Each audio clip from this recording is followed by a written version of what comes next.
Hello, everyone, and welcome back to Daily English with Lily and Leo. I'm Lily. And I'm Leo, and today we're going home.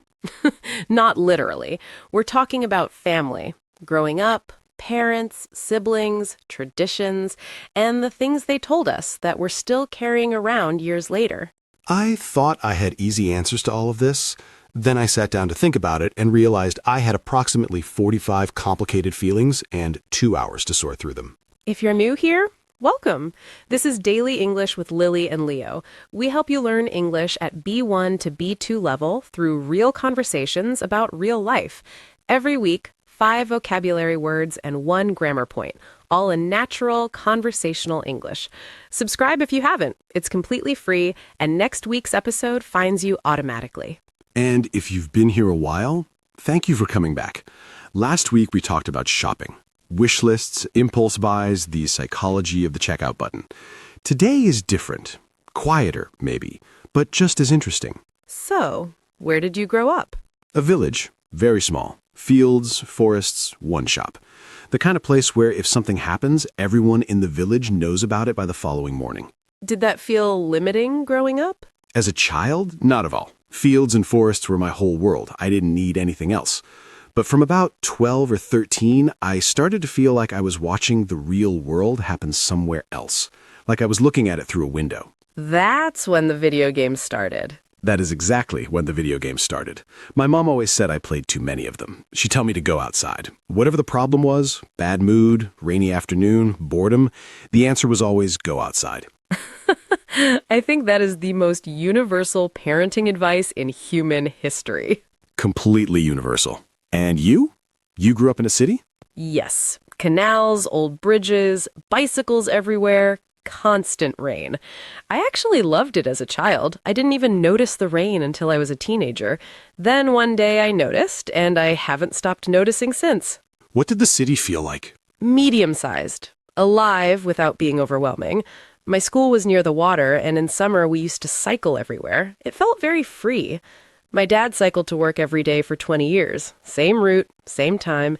He always said cycling was the most honest form of transport. The most honest form of transport. I like that. He was like that. Very quiet, very thoughtful. He read constantly, always had a book on the table, one on the nightstand, one somewhere he'd forgotten about. He told me once that if you could read well, truly read, not just recognize words, you could get through almost anything. Did that stay with you? Very much. I think that's part of why I read nonfiction now. He made reading feel like a serious, worthwhile thing, not just entertainment. Your dad, what was he like? Steady. Quiet in a different way than your dad. Not thoughtful quiet, more contained quiet.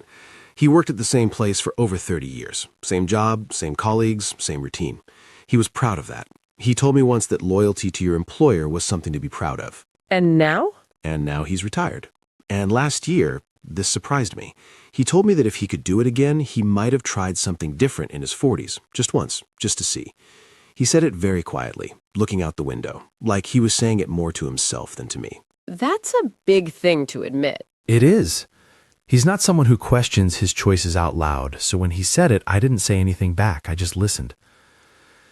Did your parents worry when you left your programming job? My dad didn't say much. My mom, she didn't say anything directly to me, which I later found out was because she told my aunt instead.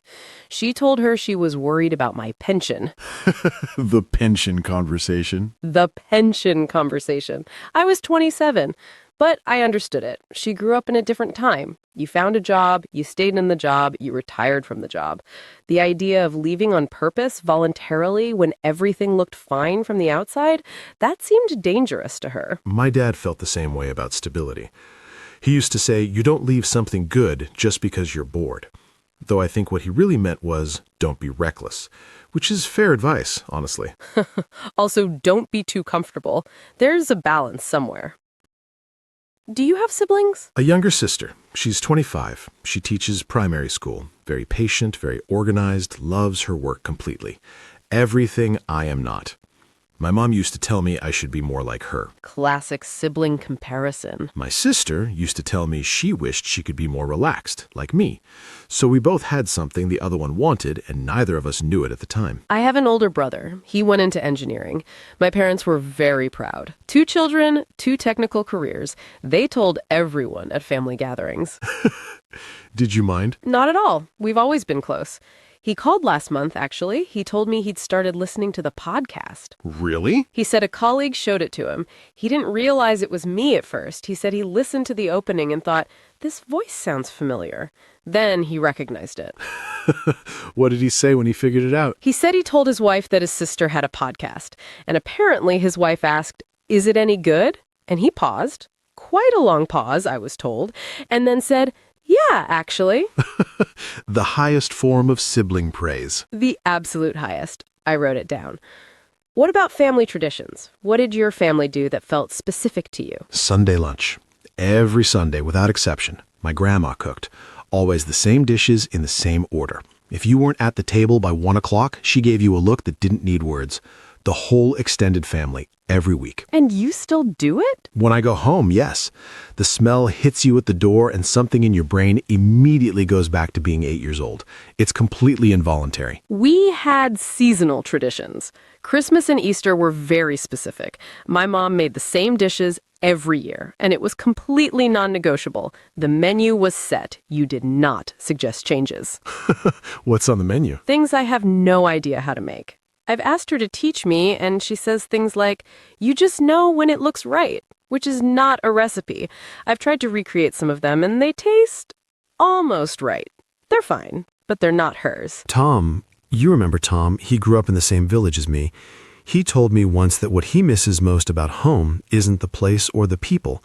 It's the specific way his grandmother cooked potatoes. That is the most honest thing I've ever heard. He said she told him the secret was patience. You can't rush a good potato. And he said that's how he approaches everything now. Slowly, carefully, with full attention. That makes complete sense from someone who weaves baskets. Exactly. He inherited it from her. We also had a dog growing up, Bruno. Big, brown, very calm. He spent his days sleeping in the sun, just moving slowly from one patch of sunlight to the next. Village dog, technically the whole family's, but I always thought of him as mine. Such a good name for a big, calm dog. It fits perfectly. My sister used to dress him in her doll's hat. He accepted this with great dignity. And Biscuit, is she anything like Bruno? Not even slightly.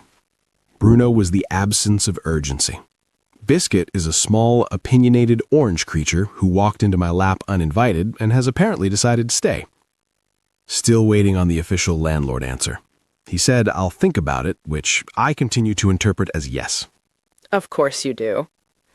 What did you want to be as a child? Footballer, without any doubt. My school friends and I played every day in the field behind the village.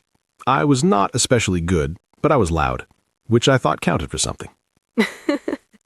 I wanted to be a vet, very seriously. I had books about animals, I used to bandage my toys, I had a whole system. What changed your mind? I found out it involved more sadness than I had accounted for, so I drifted towards computers, then towards burnout, and then towards this. The path was not direct. Mine neither.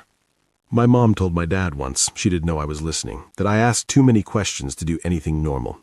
She said it affectionately, but still. And then journalism. And then journalism.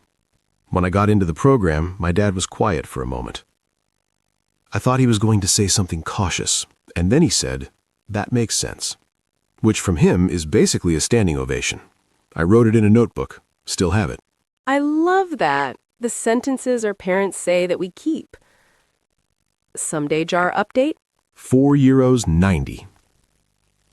20 cents added this week. I did not spend it on coffee. I did not spend it on Sunday lunch ingredients. It is growing, slowly, like Tom's potatoes. Like Thomas potatoes. Very important family question before we do vocabulary. Did your family eat pizza at special occasions? Every birthday. Always. Pizza is the definitive celebration food. It is a dinner. A dinner food. This is correct. Cold pizza, early morning, cup of tea, perfect breakfast. My family would agree. Your family would be wrong, with respect. Vocabulary time. First word, upbringing. U-P-B-R-I-N-G-I-N-G. Your upbringing is the way you were raised as a child, the values, habits, and environment your family gave you. Her upbringing in a small city gave her a strong sense of independence. It's often used to explain why a person thinks or behaves a certain way. His upbringing taught him to value hard work. Second, sibling. S-I-B-L-I-N-G. A sibling is a brother or sister.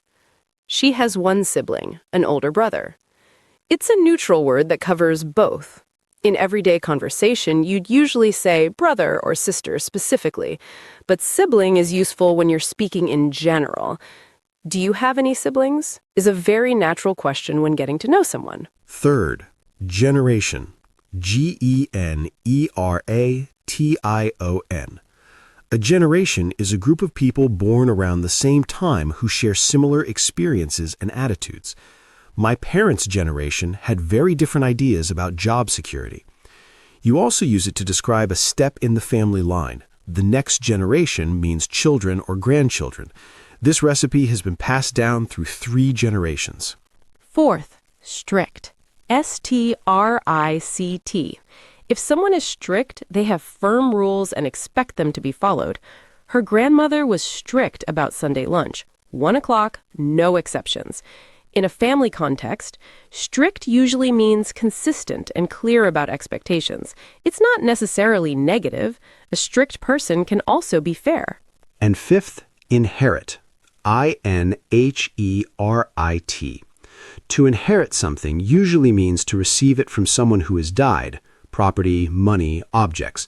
But in everyday conversation, we use inherit to talk about traits, habits, or skills that come to us through family. She inherited her dad's love of reading. He says he inherited his patience from his grandmother. I seem to have inherited my mom's habit of worrying about everything. You can inherit wonderful things and difficult things. Sometimes the same thing is both. Grammar. Today's topic is reported speech. Reported speech is how we tell someone what another person said, not repeating their exact words, but describing what they said in our own sentence. And the key thing is, we've been using it all episode without even thinking about it. Right. I said things like, my dad told me that reading made everything easier. Or, my mom said she was worried about my pension. Those are reported speech, not the original words, but a description of what was said. The main rule: when you report what someone said, the verb usually moves back 1/10. Present becomes past, past becomes past perfect, will becomes would. This is called backshift. Let's look at examples from our conversation. I said, my dad told me that reading was the most important skill. In real life, my dad probably said, directly, reading is the most important skill. Present tense, is. But when I reported it, it became was, past tense, one step back. And I said, my dad told me that loyalty to your employer was something to be proud of. His original words were probably, loyalty is something to be proud of. Reported was, same shift. There are 3 main verbs for reported speech: say, tell, and ask. They work slightly differently. Say is used without specifying who it was said to. She said it was fine. You cannot say, she said me it was fine. Just she said, no person after say. Tell always needs a person. She told me it was fine. He told his wife. My mom told my aunt. Tell needs to know who received the information. That's the key difference. Ask is for questions and requests. When you report a question, the word order becomes normal, not question word order. Direct question, are you coming home? Reported, she asked if I was coming home. No question mark, no inversion. Normal sentence order with if introducing the reported question. And for reported commands and requests, you use tell or ask plus an infinitive. She told me to go outside. He asked me to be quiet. The original was probably go outside or please be quiet, but in reported speech it becomes the infinitive form. Let me give you some to practice. I give you a direct sentence, you report it. Ready. You play too many games. My mom. Report it. She told me I played too many games. Tell, because she said it to someone, to me, and play shifts to played. Reading is the most important skill. Your dad. He told me reading was the most important skill. Verb shifts, is becomes was. Now a question. Are you happy in the city? My dad asking me about my life now. He asked if I was happy in the city. Ask for a question, if introduces it, and are shifts to was. One more. Don't forget Sunday lunch. My grandmother. She told me not to forget Sunday lunch. Reported command. Tell plus negative infinitive. Not to forget. Perfect. And one important note. In informal, casual speech, native speakers often don't shift tenses at all, especially if the situation is still true. She said she is tired is completely natural in conversation. The backshift rule is real and useful, but language is flexible. Don't worry if you hear both in the real world. You will. Motivation. I've been thinking about this all episode. Go on.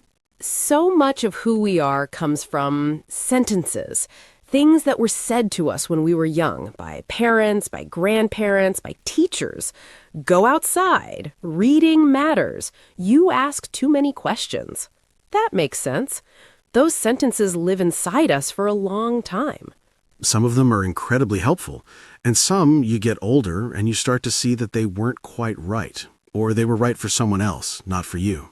And that's the interesting thing. You get to decide as an adult which ones to keep listening to, which ones shaped you in good ways, which ones you can gently set aside. A lot of people carry a sentence about language learning they picked up somewhere along the way.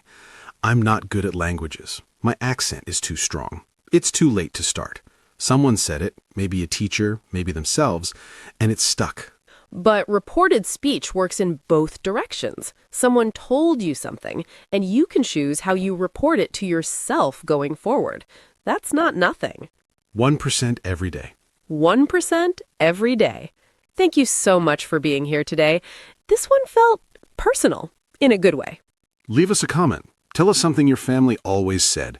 A rule, a sentence, a piece of advice, something that stayed with you. We read every single one. Subscribe if you haven't. It's free, it's quick, and it means next week finds you without any effort on your part. Next week, dreams and ambitions. What would you do if you could do anything at all? No practical limits, no budget, no worrying about what people think. I have been changing my answer every day since I started thinking about it. Take care, everyone. Bye. 1% every day. 1% every day.